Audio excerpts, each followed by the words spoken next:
Halo semuanya, perkenalkan nama saya Darwin Nenggolan, NPM 23311-088 dari kelas SI 23B.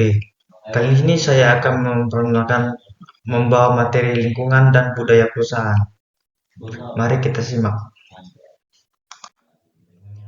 Tujuan untuk mengetahui apa itu lingkungan dan budaya perusahaan, untuk mengetahui bagaimana hubungan antara organisasi dan budaya perusahaan. Lingkungan kerja Lingkungan kerja merupakan suatu hal yang penting dalam suatu organisasi. Menurut Widodo, lingkungan kerja menunjuk pada hal-hal yang berada di sekeliling dan melingkupi kerja karyawan di kantor. Kondisi lingkungan kerja lebih banyak tergantung dan diciptakan oleh pemimpin. Lingkungan kerja dalam bentuk perusahaan dapat berupa struktur tugas, desain pekerjaan, pola kepemimpinan, pola kerjasama, ketersediaan sarana kerja, dan imbalan atau reward system. Lingkungan eksternal suatu perusahaan dapat dianggap memiliki dua lapisan, yaitu lingkungan umum dan lingkungan perusahaan. Lingkungan umum merupakan lapisan terluar dari lingkungan. Semua dimensi mempengaruhi perusahaan seiring waktu, namun sering tidak berhadapan langsung dalam sehari-hari. Dimensi-dimensi lingkungan umumnya mencakup dimensi internasional, teknologi, ekonomi budaya, sosial, hukum, politik, dan alam. Dimensi internasional merupakan peristiwa-peristiwa yang terjadi di luar negara sekaligus peluang bagi perusahaan-perusahaan AS di negara lain. Dimensi teknologi mencakup perkembangan ilmu dan teknologi di bidang industri tertentu maupun di masyarakat secara keseluruhan. Dimensi sosial budaya merupakan karakteristik demografis maupun norma, adat istiadat, dan nilai yang dianut oleh populasi umum.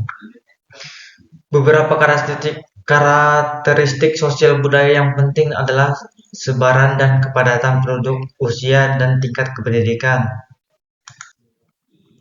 Lingkungan tugas terdiri dari sektor-sektor yang memiliki hubungan kerja langsung dengan organisasi, yaitu pesaing, pemasok, dan tenaga kerja. Lingkungan internal Lingkungan internal adalah tempat manajer bekerja yang mencakup budaya perusahaan, teknologi produksi, dan struktur organisasi dan fasilitas fisik. Lingkungan internal meliputi karyawan, konsumen, pesaing, resource. Di dalam klien. Di dalam klien terdapat dua, retailer dan supplier. Budaya perusahaan adalah perangkat nilai, kepercayaan, dan sikap yang mencirikan perusahaan yang diikuti oleh karyawan. Budaya ini pada intinya menjadi kerangka berpikir bersama untuk memahami dunia bisnis. Menurut Sanjaya N.D., budaya perusahaan adalah suatu pola asumsi dasar yang dimiliki oleh anggota perusahaan yang berisi nilai-nilai, norma-norma, dan kebiasaan yang mempengaruhi pemikiran, pembicaraan, tingkah laku, dan cara kerja karyawan sehari-hari, sehingga akan bermuara pada kualitas kinerja perusahaan. Budaya melengkapi orang dengan rasa identitas dan pengertian perilaku yang dapat diterima di dalam masyarakat. Beberapa dari sikap perilaku yang penting yang dipengaruhi oleh budaya adalah sebagai berikut. Satu, rasa diri dan ruang. Dua, komunikasi dan bahasa. Tiga, pakaian dan penampilan. Empat, makanan dan kebiasaan makanan. Lima, waktu dan kesadaran akan waktu. Enam, hubungan dalam keluarga, organisasi, pemerintah, dan sebagainya. Tujuh, nilai dan norma. 8, kepercayaan dan sikap. 9, proses mental dan pembelajaran. 10, kebiasaan kerja dan praktek. Budaya organisasi dapat kuat apabila satu, setiap anggota organisasi menghormati dan hak dan martabat anggota organisasi sebagai individu dan profesi sebagai profesional anggota lainnya. Dua, nilai-nilai dan kebiasaan yang dihidup dalam organisasi memotivasi anggota organisasi bekerja dengan ikhlas dan merasa nyaman dalam melaksanakan pekerjaannya. Perbedaan pendapat dapat dikelola dengan baik sehingga merupakan dinamika yang mendorong nilai tambah bagi organisasi. Organisasi menari dengan penuh informasi dengan irama gendang yang sama. 4. Rasa nyaman dari mitra kerja dan masyarakat yang dilayani oleh organisasi yang bersangkutan. Penanaman budaya perusahaan kepada pimpinan dan manajer. Menurut Sanjaya ND, penerapan budaya organisasi sangat ditentukan oleh pemimpin organisasi yang bersangkutan. Pemimpin dan manajer harus memiliki komitmen yang kuat untuk memegang teguh dan menerapkan budaya organisasi. Peran manajer melakukan sosialisasi budaya organisasi. 1. Seleksi terhadap calon karyawan. 2. Penempatan karyawan. 3. Pendalaman bidang pekerjaan.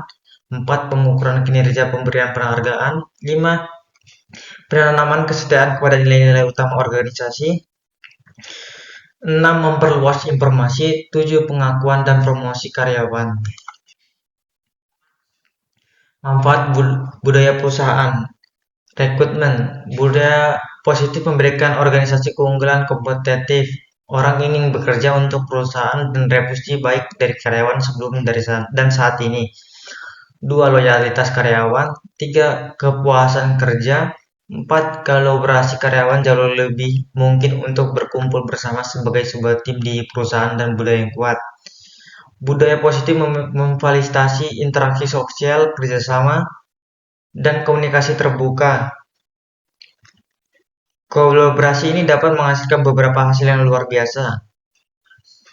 5. Performa bagi kerja karyawan cenderung lebih termotivasi dan berdedikasi untuk atasan yang berinvestasi dalam kesejahteraan dan kebahagiaan mereka. Moral karyawan secara alami akan merasa lebih bahagia dan lebih menikmati pekerjaan mereka ketika mereka bekerja di lingkungan yang positif. Kurangnya stres. Budaya perusahaan yang positif akan membantu mengurangi stres di tempat kerja secara signifikan. Perusahaan dengan budaya perusahaan cenderung membantu meningkatkan semangat karyawan dan kinerja karyawan. Contoh perusahaan yang menerapkan budaya perusahaan adalah Google. Perusahaan teknologi yang sangat terkenal ini percaya bahwa bekerja secara profesional atau serius tidak harus menggunakan pakaian yang rapi. Bertahun-tahun mereka mendapatkan lingkungan bekerja yang seru, kasual, dan terkesan santai. Bahkan saat bertemu atasan di dalam perusahaan, mereka dibebaskan mengenakan casual outfit. Semua itu dilakukan untuk memberikan kebebasan berkreativitas dan berdampak positif pada kemajuan bersama. Semakin baik kondisi lingkungan kerja, semakin tinggi kinerja pegawai. Semakin baik budaya perusahaan, semakin tinggi kinerja karyawan. Semakin efektif dan tinggi peran kepemimpinan, semakin tinggi kinerja karyawan.